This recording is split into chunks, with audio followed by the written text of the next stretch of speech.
O áudio que vocês vão ouvir agora é parte do podcast Xadrez Herbal. Caso vocês queiram ouvir mais sobre esse assunto e outros temas de política internacional, é só ir em xadrezherbal.com.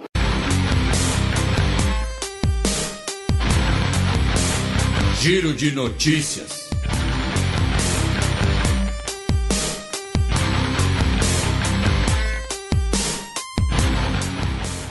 Notícia do último sábado, dia 10 de agosto.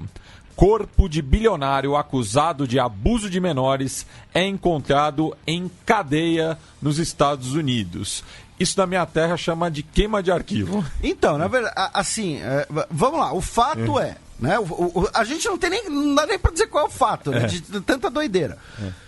O Jeffrey Epstein, 66 anos, que estava preso, bilionário, né? Denunciado por ter envolvimento ali num verdadeiro tráfico de exploração sexual de menores, que era amigo de pessoas muito poderosas, que teria organizado festas com Bill Clinton, Donald Trump, MBS, Príncipe Harry, um monte de gente famosa, gente poderosa, né? Festas incluindo aí a presença dessas meninas, literalmente, nesse caso, tá?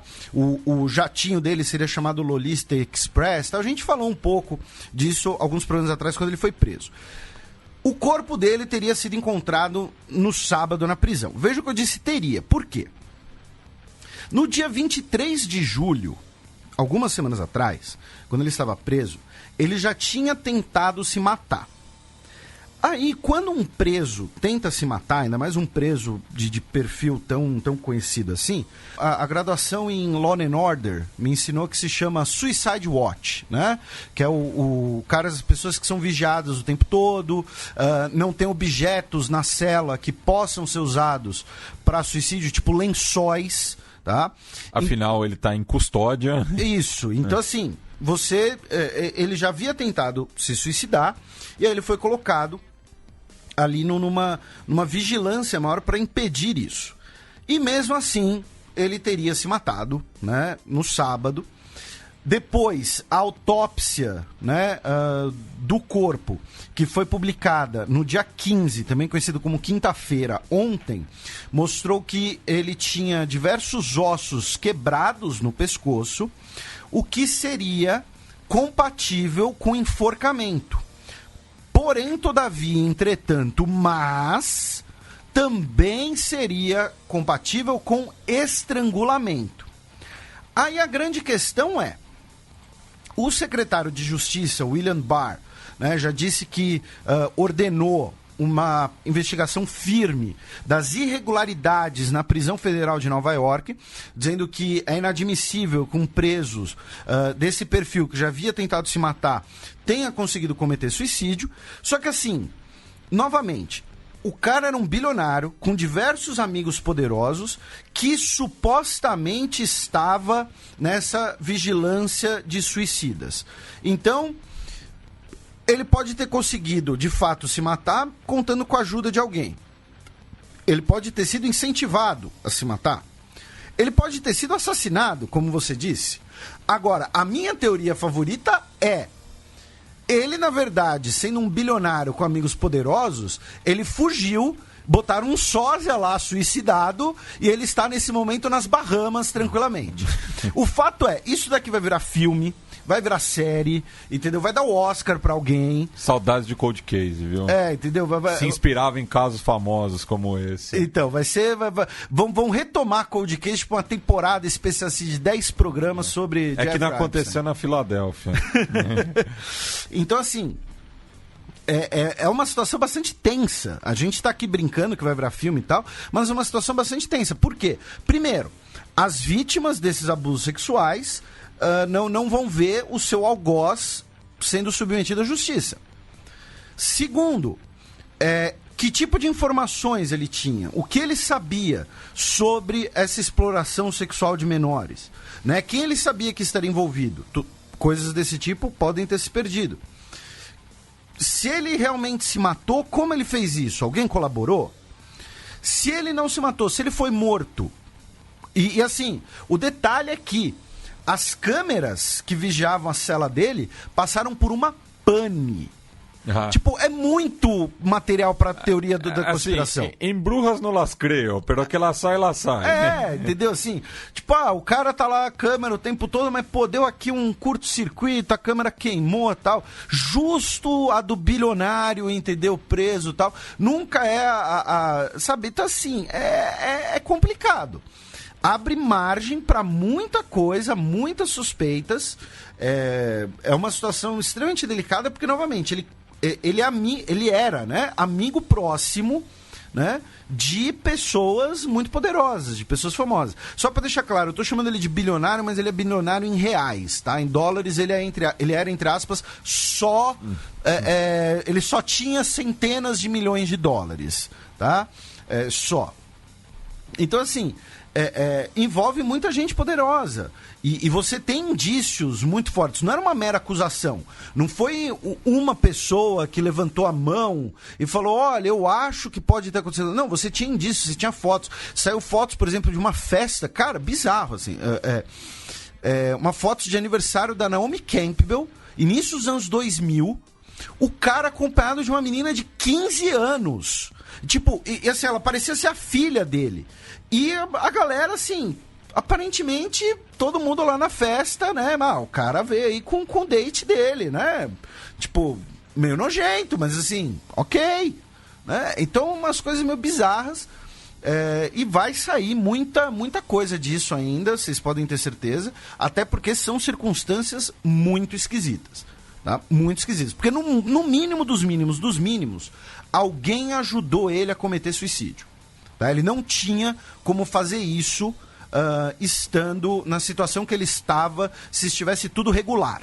Entendeu? Ou seja, teve alguma irregularidade. Alguém deu um lençol para ele, ou alguém enforcou ele. Se é que um dia saberemos. Também no sábado passado, atentado na Líbia deixa 5 mortos, incluindo funcionários da ONU. Nós tivemos esse atentado em Benghazi, né, uma das principais cidades líbias, e foi durante, inclusive, um feriado islâmico do Eid al-Adha, que é a festa do sacrifício, que é uma das principais datas, né, do calendário muçulmano. E dentre os 5 mortos, né, nós tivemos 3 funcionários da ONU e 2 integrantes locais da missão da ONU, da United Nations Support Mission em Líbia, né, os Missão das Nações Unidas para Apoio na Líbia, ou à Líbia, né, que busca justamente negociar uma trégua entre as forças que estão em conflito dentro da Líbia. Então, foi inclusive considerado um baque nessas conversas, embora ainda não tenha tido nenhuma reivindicação, digamos assim, desse atentado, não teve ninguém dizendo que foi o responsável, né? Mas é claro, suspeitos não vão faltar. Notícia do último domingo, dia 11 de agosto.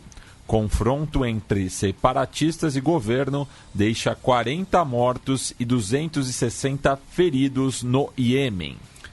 O detalhe é que, ao contrário do que algumas pessoas podem achar, é que esse evento não é envolvendo os Houthis do norte do Iêmen.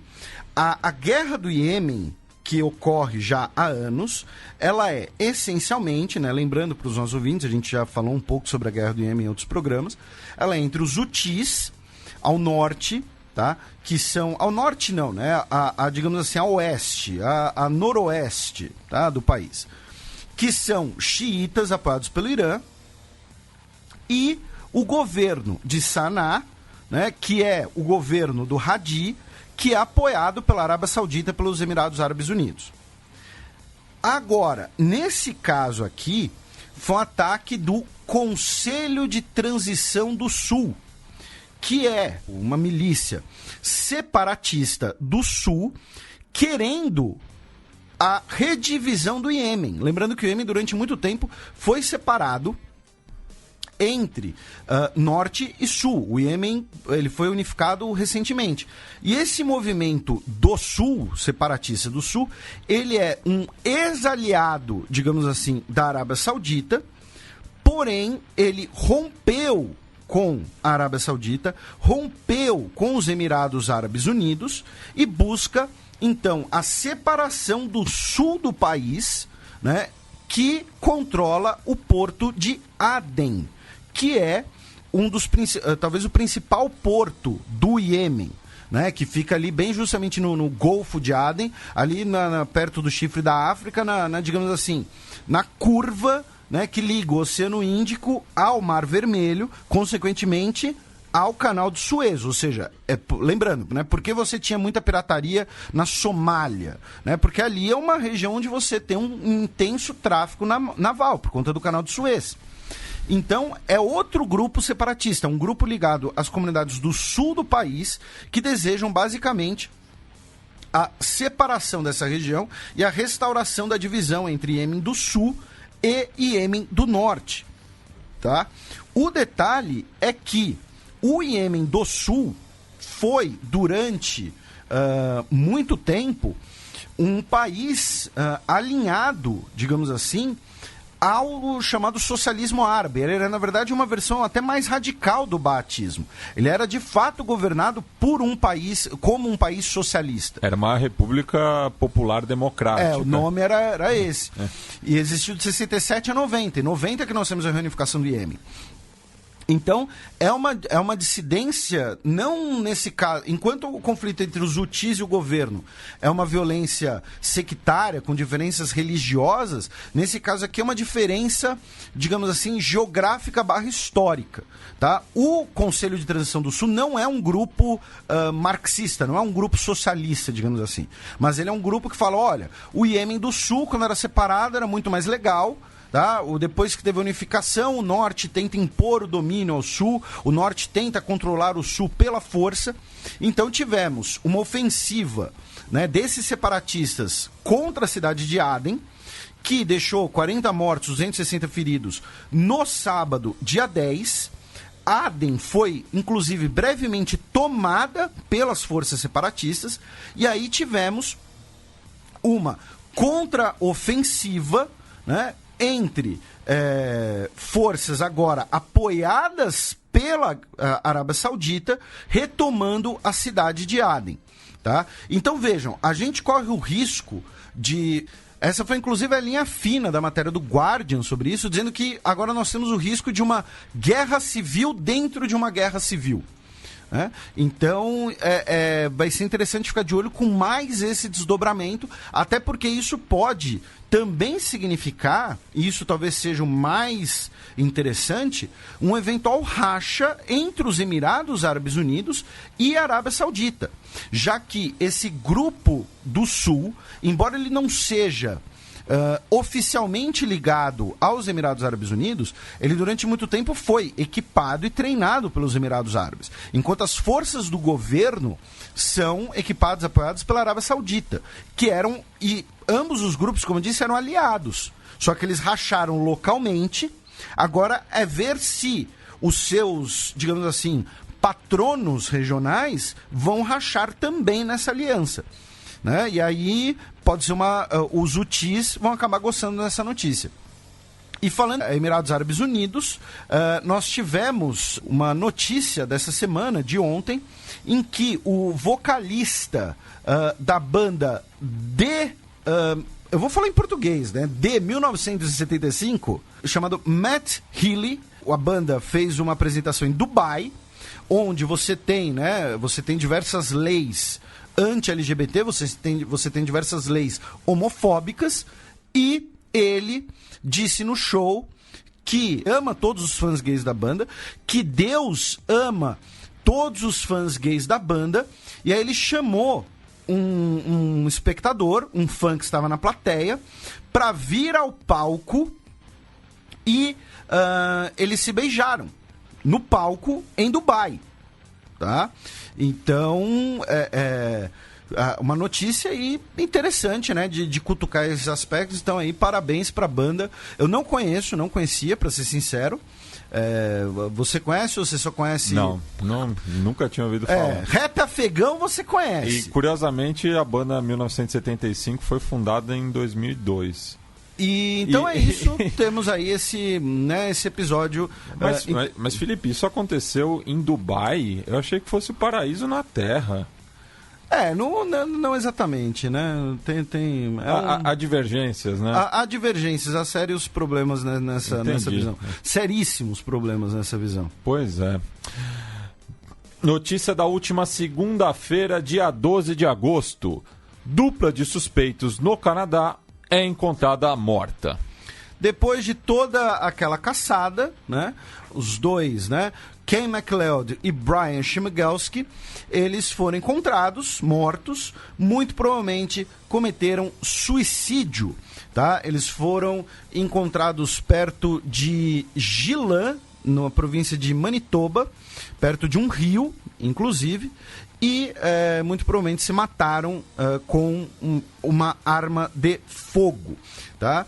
Então, estão esperando os resultados da autópsia, né, para dizer as circunstâncias exatas, quando eles morreram, já que os restos mortais foram encontrados alguns dias depois, né, já depois que eles cometeram suicídio.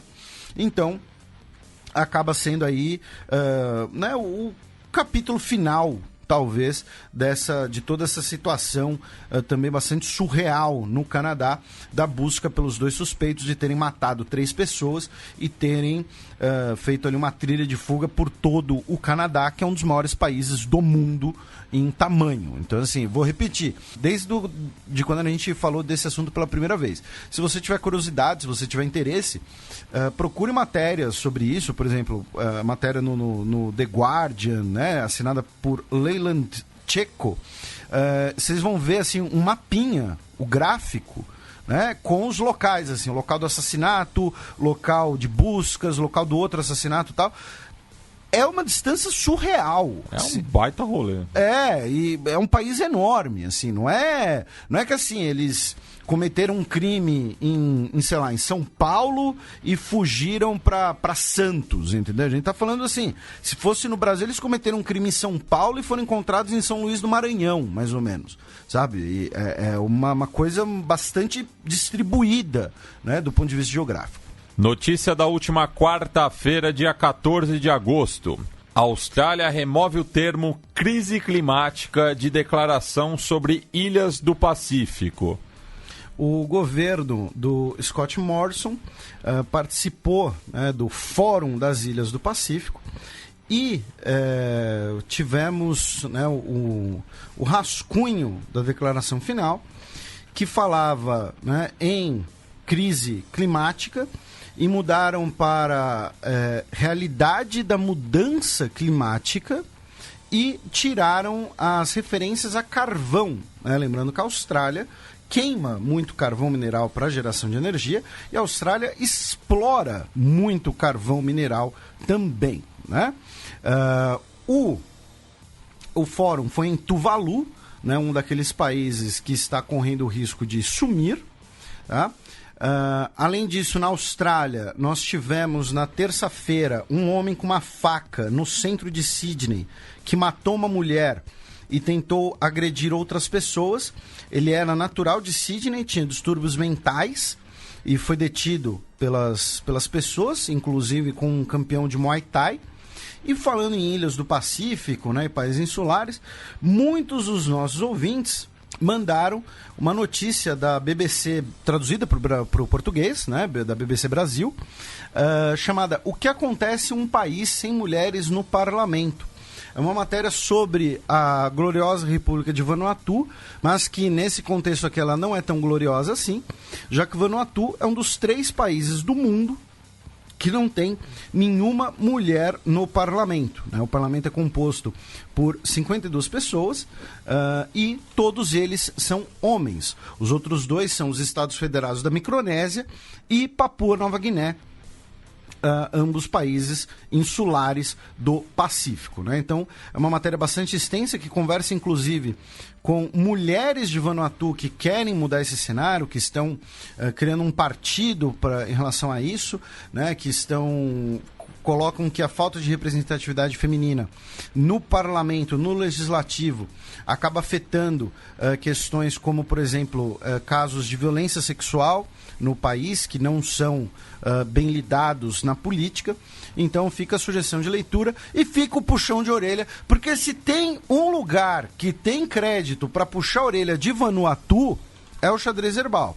Porque quando é para falar as outras coisas, a gente fala, né? Gloriosa República de Vanuatu precisa ter representatividade feminina para ser gloriosa mesmo. 2 notícias de ontem, quinta-feira, dia 15.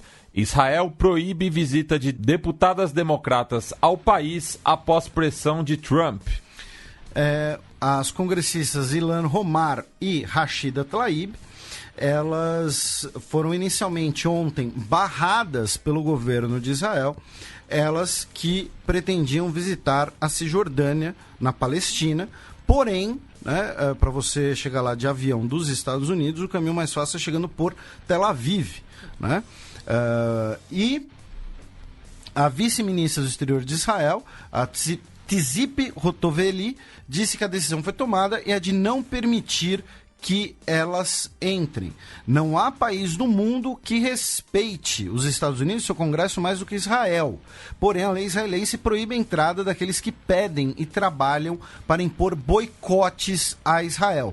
O itinerário divulgado pelas deputadas mostrou que a única intenção delas era atacar Israel. E aí, depois, com a repercussão, hoje, né, o governo de Israel recuou e permitiu que Rashida Tlaib pudesse visitar. Recuou no caso da Rashida Tlaib, porque ela é de origem palestina, ela tem família na Cisjordânia. Ela dizia que ia visitar a sua família. Porém, ela disse que não iria aceitar, já que ela não faria visita sob as condições opressivas impostas por Israel. E aí, depois, o Trump tuitou assim: Israel foi muito respeitoso e legal a deputada Rashida Tlaib, permitindo ela que visitasse sua, entre aspas, avó. Ele escreveu grandmother entre aspas, como se fosse uma mentira, como se ela estivesse mentindo, que tivesse uma avó residente na Palestina. Assim que ela recebeu a permissão, ela mudou de ideia e altamente proclamou que ela não queria visitar Israel. Poderia isso ter sido uma armação? Interrogação. Israel agiu de forma apropriada? Exclamação. Só que assim, a grande questão é ele tuitar grandmother entre aspas, né? Sendo que, por exemplo, o Washington Post, quando ela foi eleita, o jornal entrevistou a avó dela, a Muftia Tlaib, que reside na Cisjordânia desde 1974. Tá? Então, assim, isso que eu achei meio bizarro nesse sentido. E o Bernie Sanders, né, senador de origem judaica, falou que, né, se Israel não quer membros do Congresso dos Estados Unidos visitando o seu país, eles podem, então, respeitosamente declinar os bilhões de dólares que os Estados Unidos dão ao país. Pois é, E aí, também vamos lembrar que Israel está agora véspera de eleições, né, mês que vem, e tivemos recentemente uma polêmica em Israel por conta da carta, né, de lealdade dos parlamentares do Likud ao Netanyahu, já que especula-se que o Likud poderia até mesmo, né, trocar, né, de candidato, alguma coisa assim. Então, em Israel, daqui a pouco a gente vai voltar a falar de Israel, tá? Podem ficar tranquilos. E falando em cidadãos dos Estados Unidos e outros países, o A$AP Rocky foi declarado culpado, tá, da briga em Estocolmo, porém ele não vai cumprir pena, ele estará em pena suspensa, né? Então, assim, o que acontece é que se ele voltar a cometer, né, algum incidente, né, alguma infração na Suécia, num prazo de 5 anos, salvo engano, aí sim ele pode ser preso, tá? E a representação dele vai ter que pagar os custos processuais, né, que são aí de cerca de 12.500 coroas suecas, o que vai dar mais ou menos uns R$5.000. Donald Trump teria plano para comprar a Groenlândia da Dinamarca. Compra antes que ela desapareça também. A Dinamarca ela não é gelo só, ela tem rocha também, ela não vai derreter. Tá. Tem que falar rocha, hein? Senão nossos ouvintes da geologia vão ficar bravos se você chamar de pedra. Mas é pedra. Brincadeira. Um abraço a todos os nossos ouvintes geólogos. Né? Mandem fósseis pra gente de presente. Mandem, não sei, outros souvenirs, pedras bonitas, pedras esquisitas. Rochas. Mas o que aconteceu? Né? Saiu essa notícia, né, no Wall Street Journal de que o governo dos Estados Unidos estaria explorando a possibilidade de fazer uma oferta à Dinamarca para comprar a Groenlândia. Primeiro, antes que você ache, do Trump é muito bizarro, o Trump inventa cada coisa. Assim, vamos lembrar, você ter compra e venda de territórios entre os países não é algo inédito, tá? É algo que já não acontece, já tem um tempo, né? Com estabilidade de fronteiras e tal, mas não é algo inédito. O próprio Estados Unidos, né, cerca ali de 1/4 do território continental dos Estados Unidos veio comprado da França, né, a compra da Louisiana, com Thomas Jefferson. Então, não é algo assim tão estranho, só é algo que não é feito há muito tempo, né? O Alasca foi comprado pelos Estados Unidos também. E assim, o que os Estados Unidos desejaria nessa compra, né? Primeiro, né, não é algo novo. Essa é talvez a coisa mais interessante. É engraçado, assim, que é nessas horas que, digamos assim, entre aspas, vale a pena, né, ser formado em história, ser estudante de história. Porque são coisas que você achava que ficaram no passado, mas aí voltam. E você vê, assim, né? Os Estados Unidos tentou comprar a Groenlândia no pós-Segunda Guerra Mundial. Porque a Groenlândia fica no Ártico e, como a gente já frisou em vários programas, o Ártico foi a principal fronteira da Guerra Fria, né? Então a Groenlândia ser usada para bases militares dos Estados Unidos contra a União Soviética era algo muito interessante. Porém, o governo dinamarquês não quis vender. Além disso, você tem ali um pequeno componente ideológico, né, nesse sentido, que é aquela doutrina de América para os americanos. A Groenlândia, oficialmente ela é parte do continente americano, né? Ela é muito mais próxima das Américas do que da Europa. Isso, e é a maior possessão europeia nas Américas, se você considerar o Canadá um país independente, né? Já que ele é governado pela... né, tem a rainha como chefe de Estado, sim, enfim. Commonwealth. Então, assim, você tem essa questão ideológica também. Além disso, entra uma questão que é... o solo da Groenlândia é especulado de ser um solo muito rico em metais raros, enfim, não sei o que exatamente tem lá, né? Mas você tem recursos minerais ali a serem explorados. E justamente por isso, a ministra de Relações Exteriores da Groenlândia, da Dinamarca, disse que não quer fazer negócio. A Groenlândia é rica em recursos valiosos. Estamos abertos aos negócios, mas não à venda. E além disso, também tem uma outra questão, que é a Groenlândia, hoje, você não pode comparar com a Louisiana, como, né, no exemplo de 1803, porque a Louisiana era uma posse francesa que não tinha autonomia, não tinha um reconhecimento do governo francês. Para os franceses ali só tinha índio, né, na visão da época, e índio nem conta, né, na visão da época, entre aspas, tá? No caso da Groenlândia, não, a gente está falando de uma população nativa que tem, tem certa autonomia, que elege representantes para o parlamento dinamarquês, né? Então, você não tem como vender um território que você tem 50 mil pessoas como se elas fossem ali, como se elas não pudessem ser ouvidas.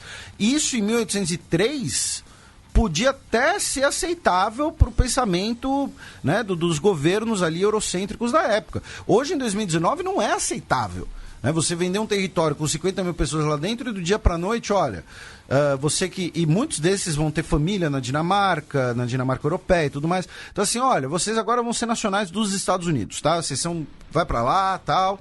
Então, assim, os Estados Unidos querer fazer ali um lease para montar uma base lá é uma coisa.